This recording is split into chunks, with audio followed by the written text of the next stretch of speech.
Hello, everybody, and welcome to Fearlessly Authentic. I'm your host, Jody Harrison Bauer, and it is such an exciting day for me to share today's show with you. If you are new to the show, this is the place where we educate, empower, entertain you a bit, and inspire you to live your most fearlessly authentic life. Because in my opinion, if we are not living our most fearlessly authentic life, what are we doing here? It's kind of a waste of time if we are not being courageous and we are not stepping into our truth.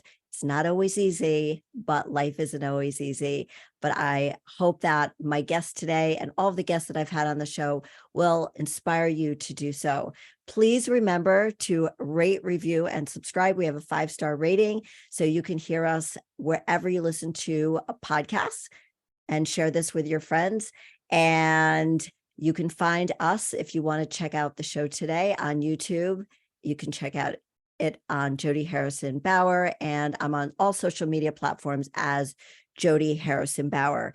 So I want to introduce my wonderful guest to you today. His name is Chef Matt Migliore, who is a Queens-based chef, creator, host, and business owner, best known for bringing incomparable culinary experiences direct to your home or wherever you are. Chef Matt has spent the last decade working in New York restaurants, including Lama Inn, Madre, and Morimoto, where he documented his work as the GoPro chef. During the pandemic, he helped out-of-work cooks and lost diners stuck at home by providing virtual recipes and cooking classes. Today, he runs Chef Matt Experience, where he bridges the gap of quality and experience of culinary offerings provided outside the traditional restaurant. He provides custom chef dining experiences for clientele, including Courtney Cox, Neil Patrick Harris, and David Burtka, Danielle Bernstein, Tinks, and more. Welcome to the show, Matt. I'm so excited to have like a food human being on this show because I am such a terrible cook and I just love your vibe. It's so Thank you, cool. Jody. Like I never knew, like it's very cool to be a great cook, chef. But then to have an amazing personality on top of it, which draws people in. That's what drew me in, was watching you cook and then to just see like how much you loved it. And Yeah. that's a good feeling. Yeah. It was honestly, it was difficult transitioning from this like back of the house restaurant chef where it's like you always want to stay behind the scenes. You want to express yourself through the food you make. But now more than ever, we live in a world where, people are attracted to that personality. So it's like, okay, taking myself out of this introvert kind of lifestyle and being like, hey, I have something to say. I have something to share. This is who I am. And this is the food that I make. Right. Because in so often, we go to a beautiful restaurant and the food comes out and very rarely do you see the chef unless you're there when they're closing up and the chef comes out or they know you. So let's start from the beginning. Okay. I know that you grew up in Rochester. We don't have to go that far back, but who inspired you for your love of cooking? Where did that come from? Honestly, I mean, what we can kind of go back in time a little bit, like growing up in Rochester. So I come from an Italian American background, and both of my parents were always very good cooks. They made it a point for at least like a couple days out of the week, we all sit down. My mom would make sauce, stuffed matagot. My dad would do steaks or grilled chicken or something like that. And it's always been something I was intrigued by, was the smell of food, why does an onion taste the way it does raw as opposed to it is caramelized? So they played a big part in the sparking the passion for food, I would say. But fast forward a little bit, when I'm maybe like 17, 18 years old, I would say it was more of the lifestyle that these chefs or these cooks would, they would go in, work like 10 to 14 hours, go out, get drunk, it's like 3, 4 o'clock in the morning, come in and do the same thing. And I looked at them as if they were pirates. I would sit back there, I would wash dishes or bus tables, and I would watch these guys, like how hardcore they were. Yeah. It's like these guys were literally dressed like freaking pirates. You know what I mean? Like the bandanas over their heads, like the raggedy shirts, the shorts or the torn up pants. I was like, yo, this is pretty freaking cool. So I would say it was more the lifestyle that really drew me to cooking up until I moved to New York, and I was like, wow, these people take it really serious. You know, it's not necessarily just about the lifestyle. Like maybe that is a perk that comes with it, but it's the ownership of your station, the ownership of really giving a shit about the food that you put out. So I noticed that when I was doing my deep dive on you and needed to know really like who you were at the Mhm. core, like your personality and everything. And to know, to hear you talk, even in this tone, your passion comes through for your love of cooking, for everything involved in it, which I do not have that passion for cooking or anything like that. And to see you on, I saw you on Bobby Flay, beat Bobby Flay, and I'm like, oh my God, he freaking beat Bobby Flay. Oh my God, I'm obsessed with the show. And you are my new obsession now, because as I watched you on Matt's Munchies on YouTube and saw how I was mesmerized by you. Like I told you, you are my new obsession. That's Sorry to your incredible. wife. But she's a very lucky woman. Just, I loved how your personality came out, how honest you were about the food, and just loving it, like the way somebody loves what they do for a living. Like Mhm, for fitness, for me, it was fitness. For you, mhm, it's food. And just to see you just, talk about like these bad boys and just drop the F-bomb and just do all of these things. You were just, mhm, you're so real. And I don't think we see a lot of that because so many people think it needs to be staged.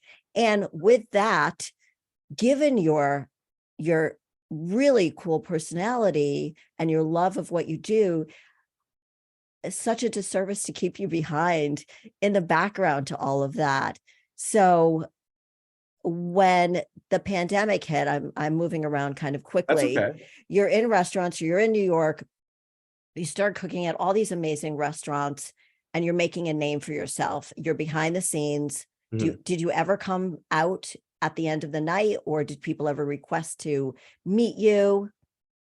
So I would say like the past 10 years, I would say from like, or the past 10, 13 years, I would say from like 2010 till now, open kitchens became a really big thing, right? Like you want to be able to see the chefs, you want to be able to see the cooks. It's very, now more than ever, it's very aesthetically pleasing to Yeah. see the person making your food, to see how clean cut they are, to see the different colors of the kitchen and the plates and the service. It's almost like an orchestra.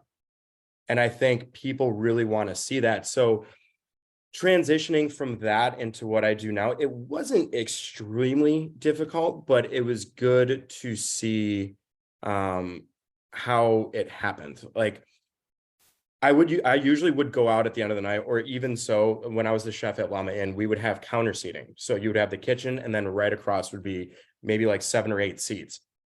And I would stand there and expedite and call tickets. So basically what an expediter does is an order comes in, they yell out the order in the course that it comes in, the cooks make it, they bring it up to the pass, you garnish it and send it out for the guests to eat. So I would have people ask me questions while I'm expediting. I would go over, check on tables. So having that open kitchen concept really gave me a boost in my confidence to actually go out and talk to people that I don't even know, as opposed to a closed kitchen concept where I'd be like, okay, put me behind this 12 range burner. Let me just cook, eat, like cook, do my thing, and then bounce at the end of the night. So it really helped out. Would you would you I can't think where the word just went. We could hopefully take all that out right now. Would you describe, that's the word I'm looking for. Would you describe yourself as shy and introverted? Yes.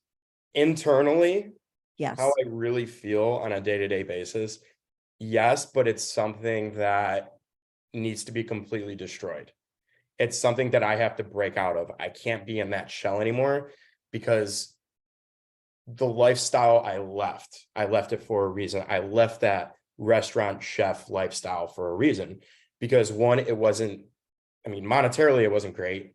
2, it destroyed relationships around me.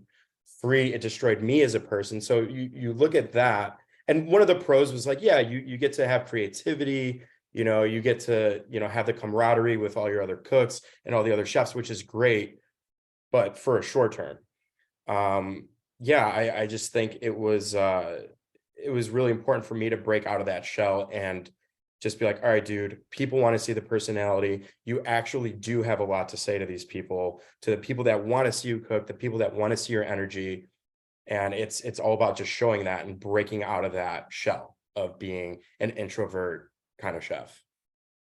Right. And I think so many people that show up on social media are introverted, but can be extroverted It's difficult. on It social really media. I'm actually, I don't know what I am. I'm somewhere, I think I'm somewhere in between, because yeah. sometimes I'll describe myself as not liking a lot of things. And then my daughters will be like, Mom, you're like the friendliest person in the world.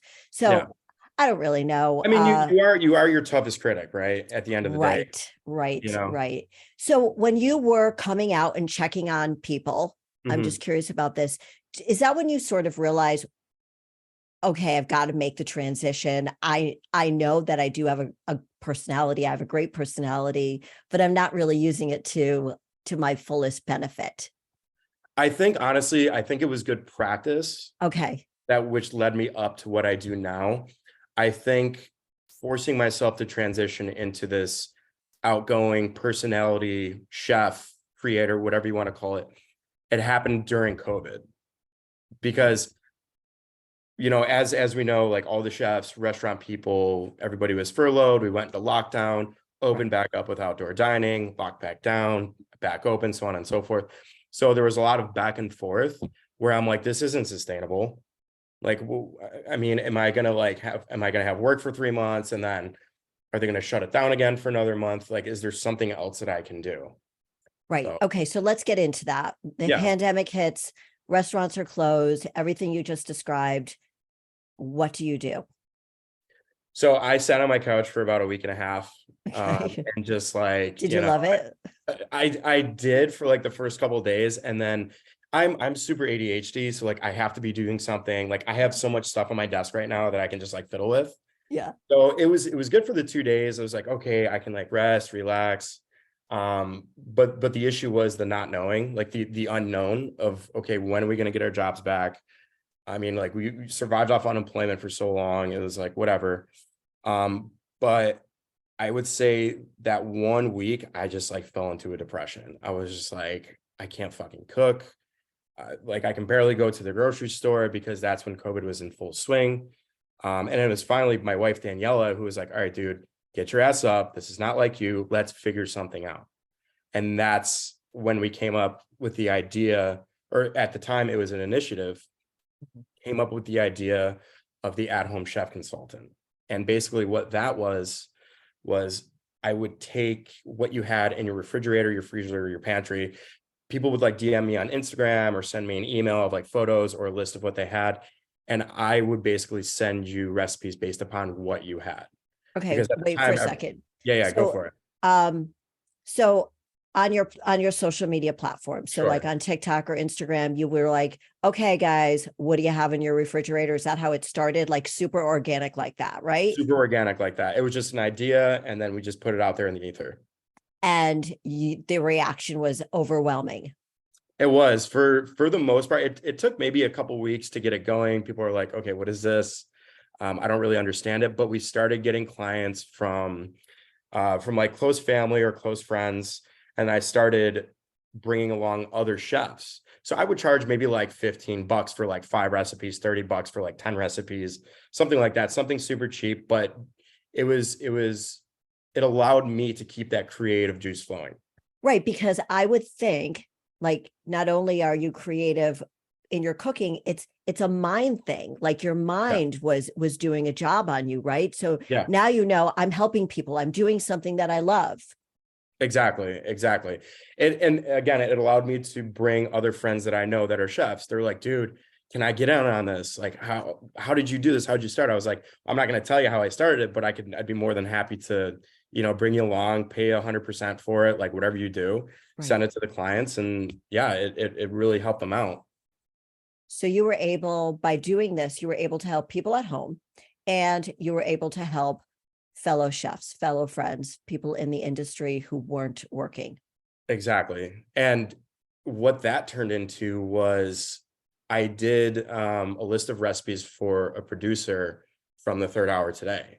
So that person was like, "Oh my God, this is amazing. I got to get you on the third hour with Al Roker." And I'm like, "Yeah, okay, it's all talk, small town kid. I'm not going to get national news or whatever." And then she calls me the next day. She's like, "Okay, I got you a bit with Al Roker." So I did like Wow. maybe I like a saw. 30, yeah, like a 30-second segment with him. And then literally right after it aired, we just got It blew maybe up. like 100 emails. Just boom. Wow. And I'm like, holy shit. That's I so did all this. exciting. It's so exciting. And it's always when you're coming from a place of authenticity Yes. and courage, Yes. being fearlessly authentic, that you don't even realize that what you're doing is you're being fearless and authentic. Not to drop the name of the show on here, but really, it's just like, I got to do this. I don't know why I've got to do this, but I've got to do it. Like, you did have your intention, but sometimes we just don't even think about any risks, because probably at that point you're like, I have no idea if I'm Yeah. ever going to work in the industry again. So I've got to Yeah. figure something out. So from there, you started getting like A-list like clients, right? Yeah. From there, I had a couple clients ask me, "Hey, do you do virtual cooking classes?" So there was kind of yeah, there was two transitions, right? There was Mhm. from going to the restaurant and doing this at-home chef consultant, and then doing virtual cooking classes. So that's where I started to meet, like A-list celebrities like Courtney Cox, Laura Dern, really high profile influencers such as Danielle Bernstein. And those are the people that really put me on the map. So I'd have a couple of these people from the recipe consultation. "Hey, could you show us how to maybe cook a couple of these recipes?" And I was like, "Yeah, I do that now. Like, let's do it. Let's keep adding things to this. Let's see where this goes. Yeah. Let's keep the ball rolling." And that's where I met Danielle Bernstein, because at the time, um, I actually Daniela DM'd her because I was not Instagram savvy at the time. Social Danielle is your media was not wife? my thing. Daniela, my wife, yes, Okay. correct. And she's like, "No, dude, let's get your story out there. Let's blow the top off this thing."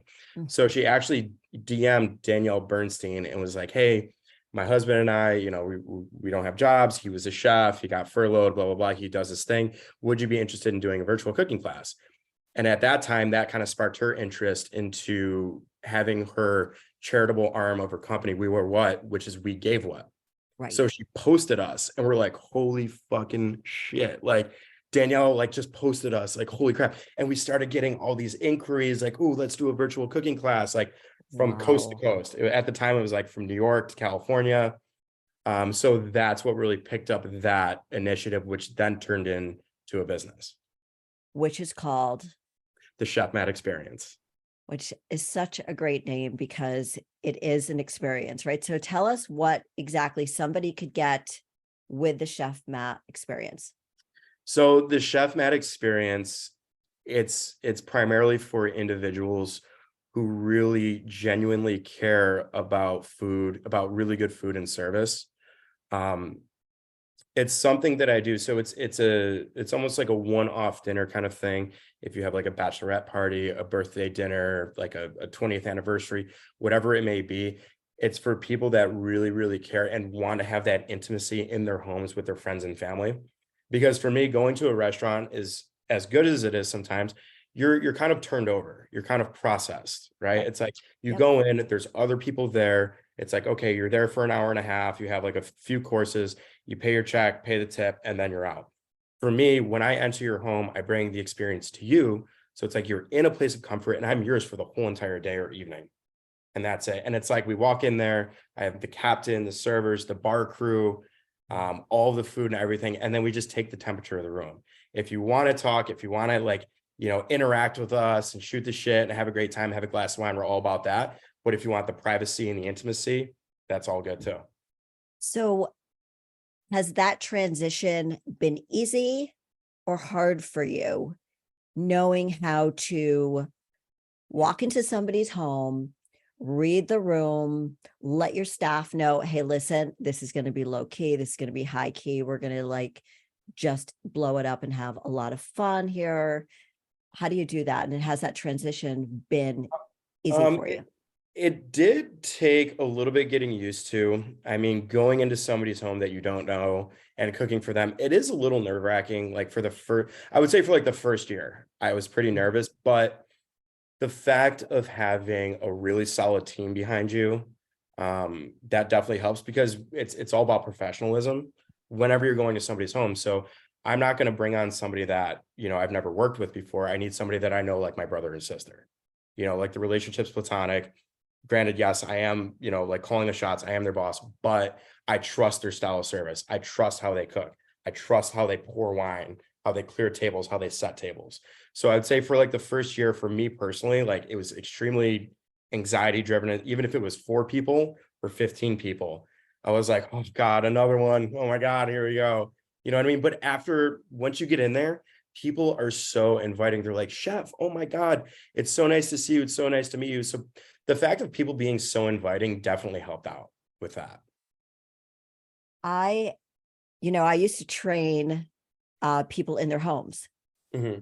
And so many times I would walk in and I wouldn't know what to expect. I would know what kind of equipment they had. And I'm sure you did that too. Right. But I would walk in and like, oh, I don't know. It's definitely a weird thing that you have to get used to. Yes, of course.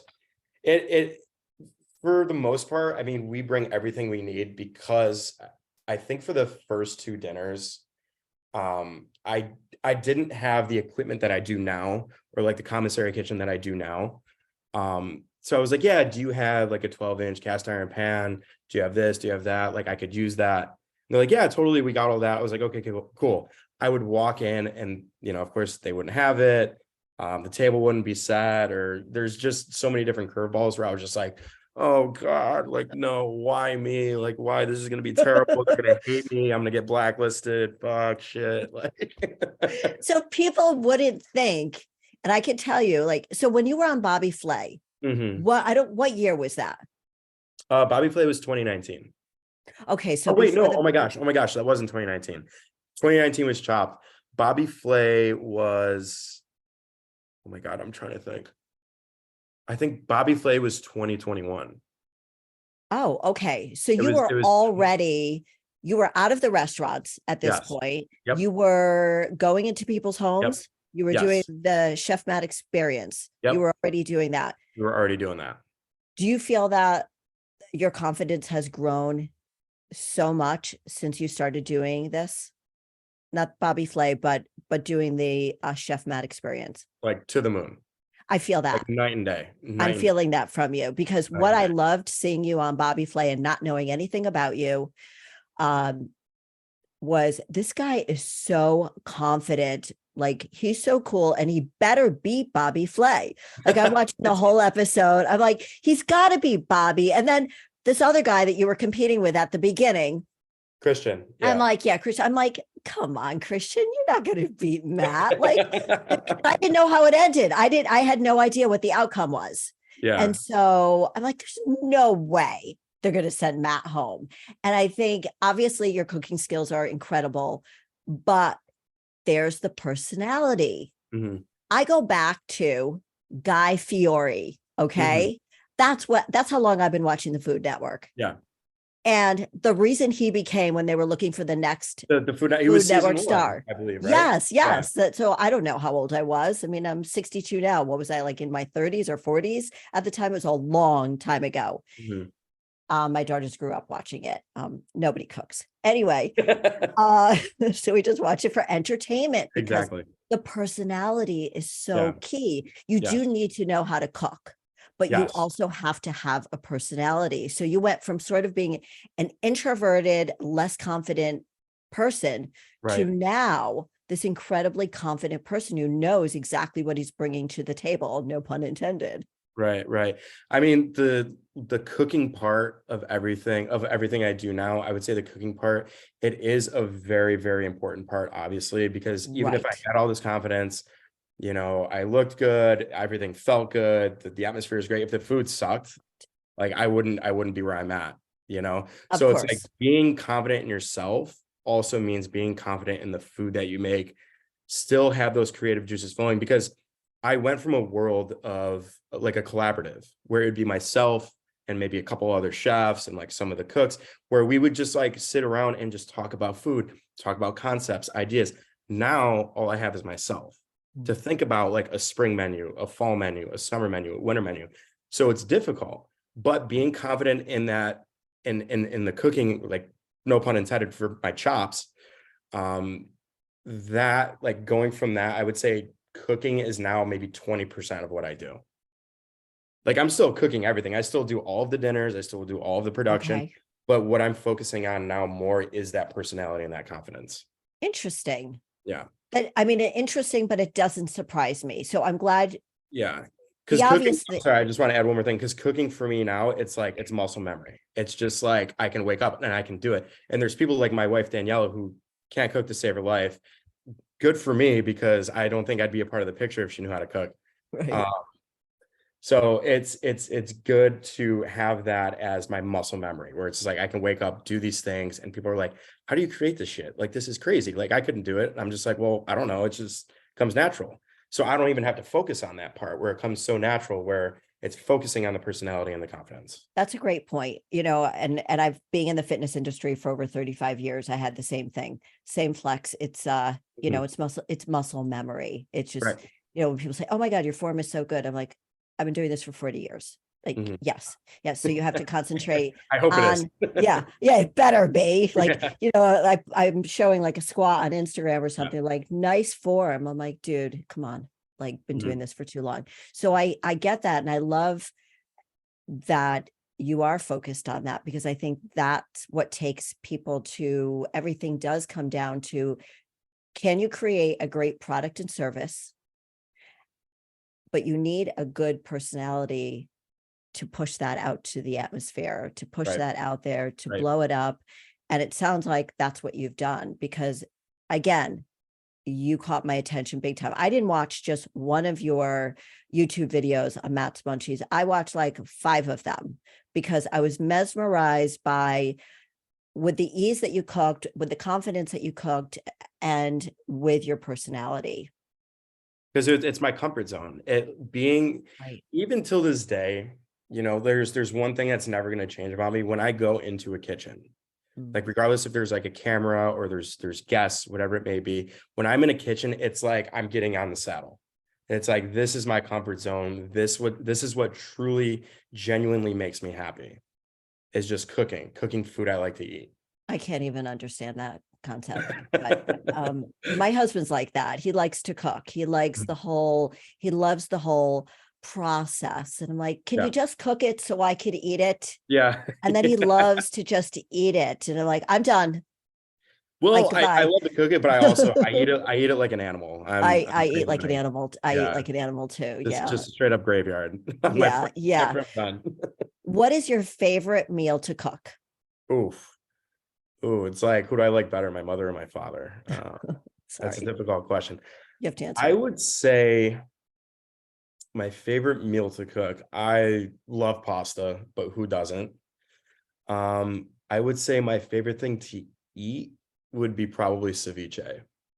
I love Really? just like, yeah, I love the freshness of the fish, like the acidity from like the lime and the leche de tigre and all the vegetables and fruits that you could put in it. That's probably my favorite thing to eat. Favorite thing to cook, it's that's a difficult thing to answer, because So I love many. doing like whole roasted meats, like whole ducks, chickens, a nice side of beef, like a rack of ribs. And I also love cooking vegetables, because vegetable cookery is probably one of the most difficult things to do. Tell me Because why. anybody can cook a piece of chicken, right? My wife can cook a piece of chicken and she does not know how to cook. But cooking like a really nice al dente vegetable, or like making a nice puree out of it, that takes some technique. So I would say vegetables. Wow. When I'm going through my head and thinking about what I cook, when I do cook something, it's chicken, and it has to be really, really well done, because I can't Mhm. see it clucking or anything like that. Yeah. It's so if your favorite thing to cook is vegetable, well, that takes the technique, the It's vegetables. the technique is the vegetables. That is a difficult thing to answer because like when you become so well-rounded at something, you have multiple things that you love. Right. You know what I mean? So I would say my favorite thing I like to cook are like whole roasted meats. Okay. Yeah. And you cooked on Bobby Flay, or I heard you, The octopus, right? the octopus. Yeah. Was that Peruvian? Because you said you love to cook Peruvian food. Am I correct? Yes, that's correct. My favorite cuisine is Peruvian cuisine. Sorry, mom. I know, Your because our mom Italian is. descent, but no, she loves it. She loves whenever I go to Florida, I'll cook them like a bunch of Peruvian food and ceviche. They love it. So I started working at this restaurant when I moved to New York in 2011. I started at this restaurant called Rami, which was in like meatpacking Flatiron area, and it was Peruvian because I learned to cook classic French, Italian, Mediterranean, like the holy trinity of classic cuisine. Right. So I was like, I want to try something new. I'm going to try something different. So I took a job at this Peruvian restaurant, and then I basically just fell in love with it. I fell in love with cuisine because it has the Amazon, the jungle, the coast, the mountains, the desert. It has so many different infusions. It has like ancient, like Incan cuisine. It has African, Japanese, Chinese influence. So there's so many different regions of this country and so many different influences where the combinations are endless. You know what I mean? Like the ceviche, the fried rice, the lomo saltado, oh God, I could just keep going on and on. So like Peruvian food is probably like my favorite type of cuisine. I do like ceviche, just Yeah. to throw it out there. One day we'll make it happen. Yeah, if you Yeah. ever want to make Whenever I it. want to stop by, like, oh, hey, I found this. It fell off a truck. Exactly. So I was watching you make the garbage plate, Yes. which to me was like kind of gross, but I don't eat that way. It's in the name. What are you gonna So do? where did that come from? And you were like, just again, everybody, you've got to watch Matt on Matt's Munchies on YouTube, and you've got to watch all his videos. We'll leave all the information before the show is over. But where did this idea come from? You're probably like where and why and who. Yeah, exactly. Like I'm watching him like, what? Ugh, gross. So I feel like every like state and city in the United States, they have their thing, right? So for Rochester, one of those things is called the garbage plate. So I can't give you like the exact date it was created, but it was created by this guy, Nick Tahoe, and his brother, Steve, or brother or cousin Steve. I can't remember. Anyways, it's a meal that you eat after a night of drinking. Okay. So, or you eat it when you're drunk, either or. So you would leave the bar at like maybe like 1, 2, 3 a.m., something like that. Lights go on. It's like, okay, I'm starving. Let's get a garbage plate.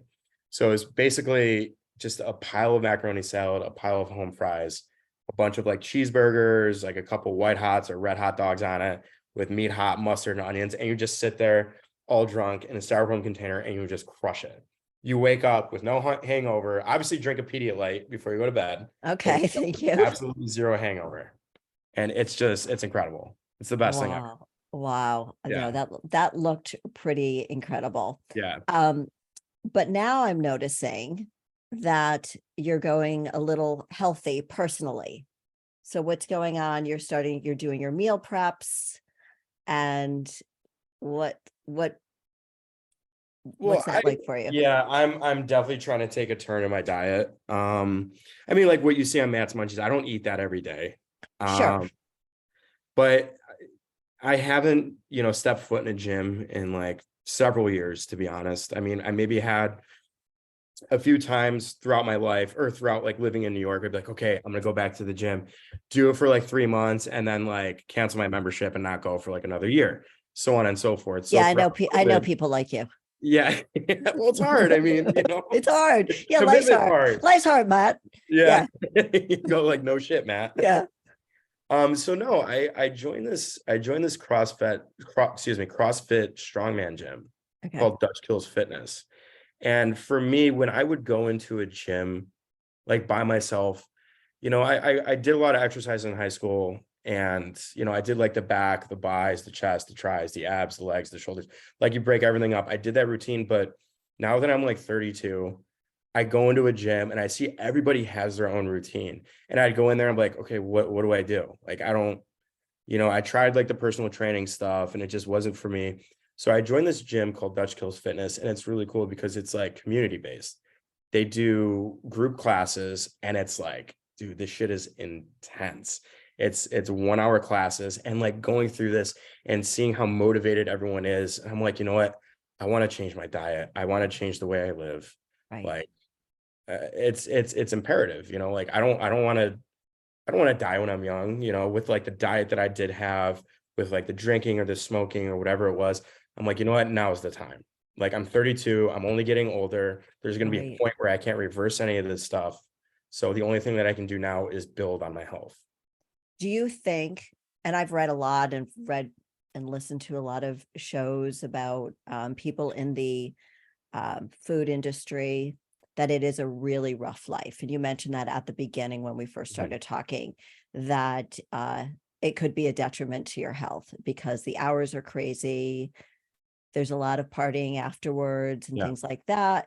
And not everybody is taking the best care. That you're not sleeping a lot, you feel stressed out. Right. Another reason why you're probably really happy that you're not working in a restaurant and you kind of call the shots now. Well, you do call Yeah. the shots now. Yeah.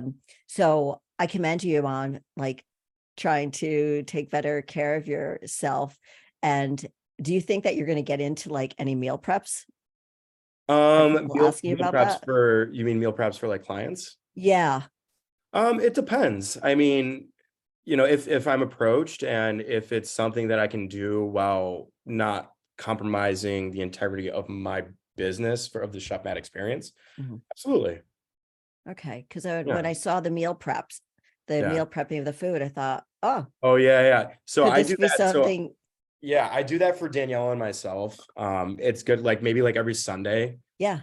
Um, we work like every single day. So it's like Sunday is the day we're like, okay, we'll do maybe like 3 hours of like admin work, administrative, like meetings and stuff like that. And then we'll take the rest of the day for ourselves. And that's when I'll do like, I'll make us like sweet potatoes as snacks, right? Like I'll roast off maybe like 6 to 8 sweet potatoes, and we just sit there instead of like eating, Doritos or chips or Oreos or some shit like that. We'll be like, okay, let's eat a sweet potato as a snack. We'll make like chicken breast, turkey meatballs, roasted broccoli, potatoes. And then on Sunday night, I'll just make pasta. And it's like, okay, we're going to eat pasta or we'll go out to eat. Let's have one day where we just let it loose. Right. Right. Right. You So know? how much has your life changed since you have stepped into your truth, where you started the Chef Matt experience and you are truly doing what you love? You're being the person you have become and are becoming, and are providing this wonderful experience for others. How much has your life changed in so many ways? Well, I've met a lot of amazing people. I've met everyone from A-list celebrities, influencers, or just average people like us. You know what I mean? Because the bottom line is everybody is the same. Everybody eats, everybody sleeps. Like we're all just people. I think the thing that changed the most for me, um, I think it was my relationship with my wife, because I was in this industry, and a testimony to that was like, we did hit the rocks. We did hit rock bottom at one point where like the drinking was out of control. My lifestyle was crazy. Like I was going in at like 10 a.m. and leaving at 1 a.m. 6 days a Oh, week, well, that's hard. and it's like, how much longer can I do that? So breaking out of that shell and being like, you know what, I can breathe. Like I can think, because getting these just, I don't know, what's the word I'm looking for? Just these like malignant texts from like owners and like purveyors being like, hey, like why isn't this broken down properly? Like, what is this? Blah, blah, blah, blah, blah. Wow. Like 1, 2 in the morning. It's like you get stuck in a zone. You get stuck being like, okay, this is my life. This is all I care about. And you lose touch Yeah. with what is really important. Like my life is more important. Nourishing the relationship with my friends, my family, my wife, like that is the most important thing. So taking a step outside of that industry, it was like a breath of fresh air. Like, wow, I have my own personality. I have my own identity. Like I have to take care of that and I have to nurture that, you know? That's really beautiful. And it probably, when you were in the middle of it, you probably couldn't see far past outside of it, No, but not at all. knew that you were like almost a prisoner of yourself Yeah. and this chaos. Yeah. It's like you drink the Kool-Aid for, I Right. mean, it's drinking the Kool-Aid. It's, somebody constantly gaslighting you and being like, dude, you're not doing, like, you got to do a better job. You got to push more and more. And come to find out from the outside looking in, like I'm putting in like 80, 90 hours to this place. I'm getting paid a fixed salary. I'm struggling just to keep myself afloat, let alone oh my gosh, I'm sorry, let alone my relationships. Yeah. Um, and yeah, it's just better this way. It's everybody's happier. I'm happier because like I have that. Not only it's like the confidence is starting to happen, but I'm a humble guy. Like I I'm can I'm see the that. last one in the room to always speak. I'm always going to hold the door for random people. Like I'm never going to, forget where my roots are. I'm always going to stay grounded. And a lot of people in the industry take advantage of that. And when they see that, they sink their claws into it. It's really hard to get out and it's really hard to resurface. That's why, I'm going to say it. And I know some people might disagree. But for me, COVID was kind of a blessing in disguise I think because there are a that, lot of, that was my way out. It took a right. na- it took a global pandemic to get me out. No, I mean, I completely get that. I loved being quarantined, to be honest Sorry, with that's you. my rant. I'm No, sorry. no, no. I love it. I've said this many times. I loved quarantine because I was able to focus on what my needs were and not Yes. my clients. And Mhm. because you do get caught up in the chaos, you do get Yeah. caught up in all of your life. And for once you get to focus on yourself, Yep. your relationships, and um, sort of just figure out, well, what do I need going forward? What's best for me? And I'm sure that you've had a lot of influence over a lot of chefs that felt the same way that you did. Yeah. And now you're sharing what you're doing with other people. And that's changing their lives, people that you know that are chefs, and then changing the lives of people that who who have you in their homes and then Yeah. share you with other people. That's so incredible. Like, do Yeah. you look back and go, wait a minute, how did I do this? How did this happen? When I get to a point in my day where I'm like, okay, this isn't happening fast enough. I have to do better. Like, oh God, why do I like I'll have that moment where I'm like, why do I suck? I still Mm, have that. I still, sometimes I will say it to myself. And it's like, as long as you can be like, wait a minute, like, dude, look at what you've done. Like, look right. at how far you've come. Like with the support of my wife and us doing this business together, it's like, dude, we've been to LA, we've cooked for all these celebrities, we've cooked for all these influencers, we've like cooked, like done cooking classes for people in New Zealand, Australia, Dubai. Like we've met so many people along this way and touched so many lives. And actually, Jody, I wanted to touch on something that you said, touching Oh, on that you're going to come and cook, you're going to cook for me now. oh yeah, no, I mean that Yeah. goes without Okay. saying. Yeah, yeah. Okay. But I actually had chefs that would contact me, maybe like a handful of chefs. One being like, oh dude, like I love your business, like how much do you price people, how do you do it? And I'm like, okay, no, I'm not going to tell you that. But I would have some chefs approach me and be like, dude, how do you keep a clear mind? It's like, yo, I'm so depressed, like I don't want to work in a fucking restaurant anymore, like I need a way out, and like I'm there to be like, dude, I'd be more than happy to take you on, work with me for an event, see if this is something you're into.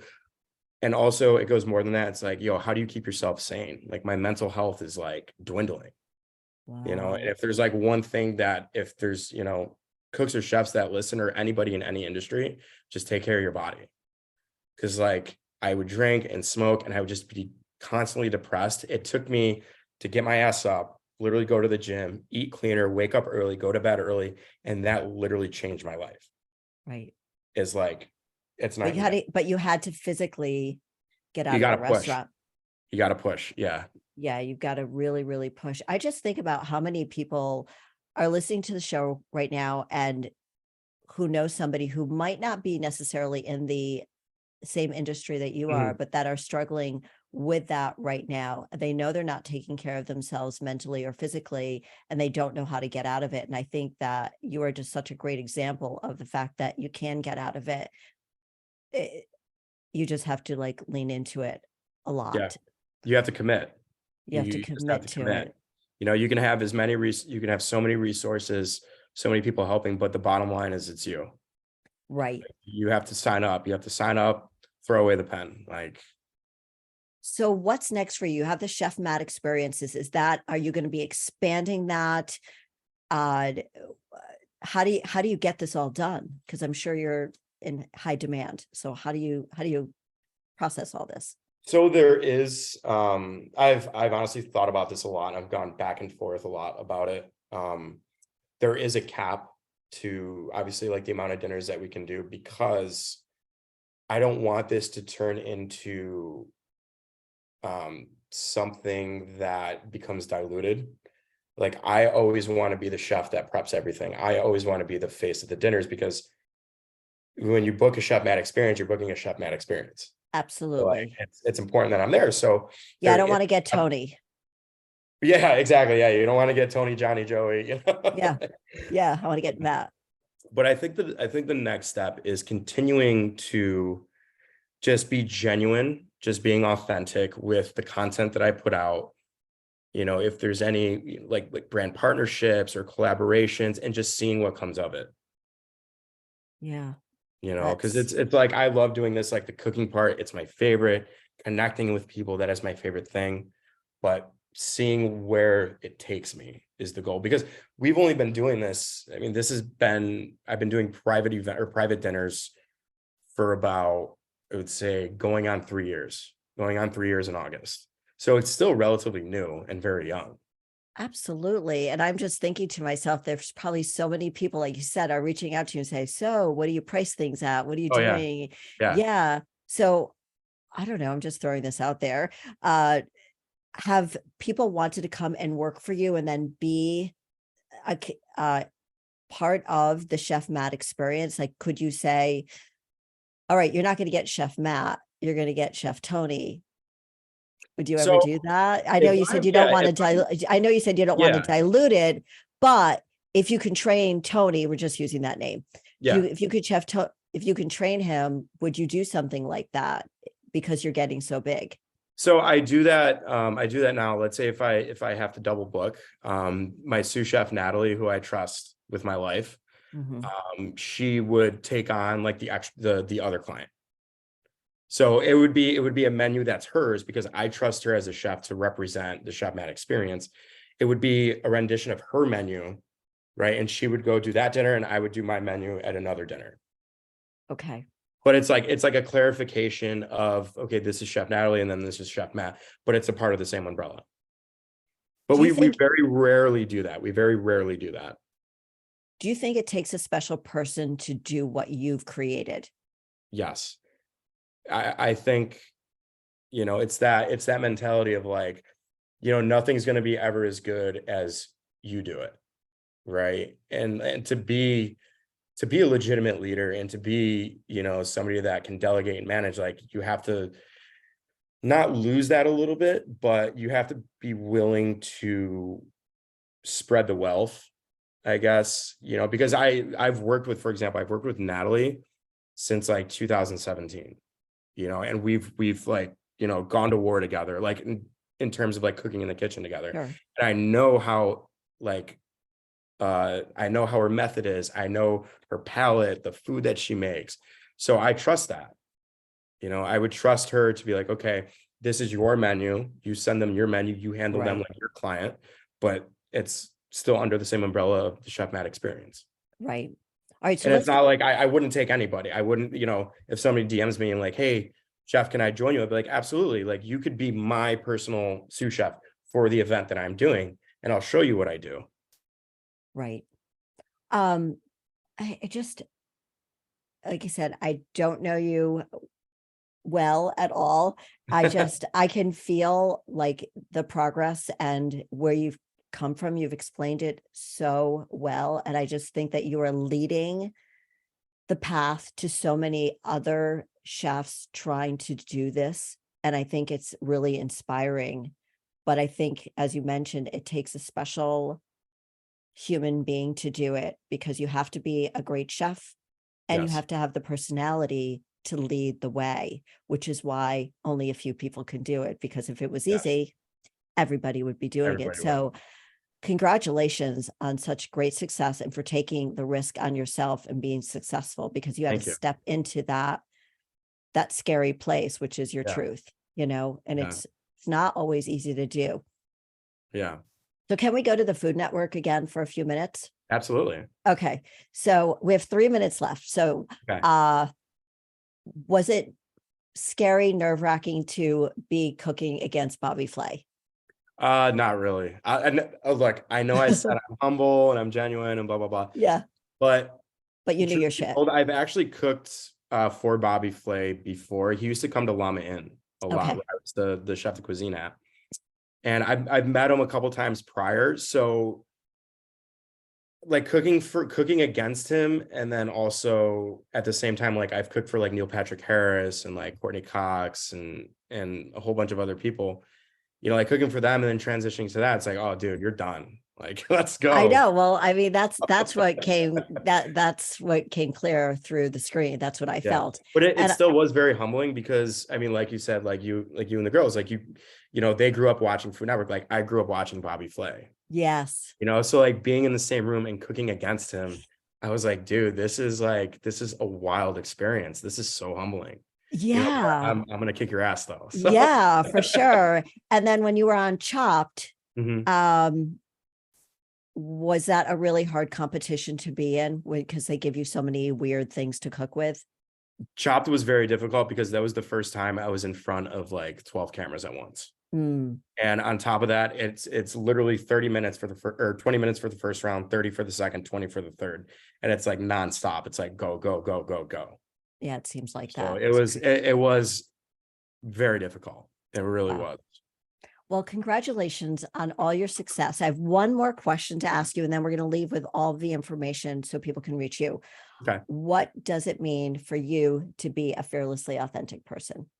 So to be a fearlessly authentic person, it means to keep a clear mind, work your ass off every day, and stay true to yourself. Be genuine, be humble. And then you reap what you sow, as long as you bear good fruit. Oh, that's a good one. I love that. Did I Thank you crush for it or that what? answer. You just crushed it with that. You really did. That's The going in my mic drop at the end of it. that's going in my book. That's I going love in my it. book. That answer is going in my book. All right. So how can people reach you? So you can reach me through Instagram. That's the best way. Shoot me a DM. What's your name I on do it. Instagram? My Instagram is Matt_Chef Migs. Okay. Or you can go to my website, which is mattchefmigs.com. Amazing. So easy. Everybody check him out on YouTube also at Matt's Munchies. I think the handle is Matt Migliore, but yeah, if you type sorry. Matt's Munchies, no, that's totally fine. If you type in Matt's Munchies, it'll come right up. Okay, yeah, you'll get that. And you'll get the full Matt experience. Like this is, you guys, this is where I fell in love with him. And we have to meet in person. Matt, thank you so much for being on the show. I really, really appreciate it. Jody, thank you so much for having me. This was a blast. This is amazing. I had so much fun. I know I could talk to you longer, but we have I to say know. goodbye. We have to say I know. goodbye. I saw the 4 minute and I was like, wait, really already? Oh, I know. I know. So thank you. Get in touch with him. Matt's going to become my my favorite person in the world because I can't You're a cook. sweetheart. And until next week, everybody, thank you for joining us. But until next week, go and live your most fearlessly authentic week. See you next week. Bye-bye.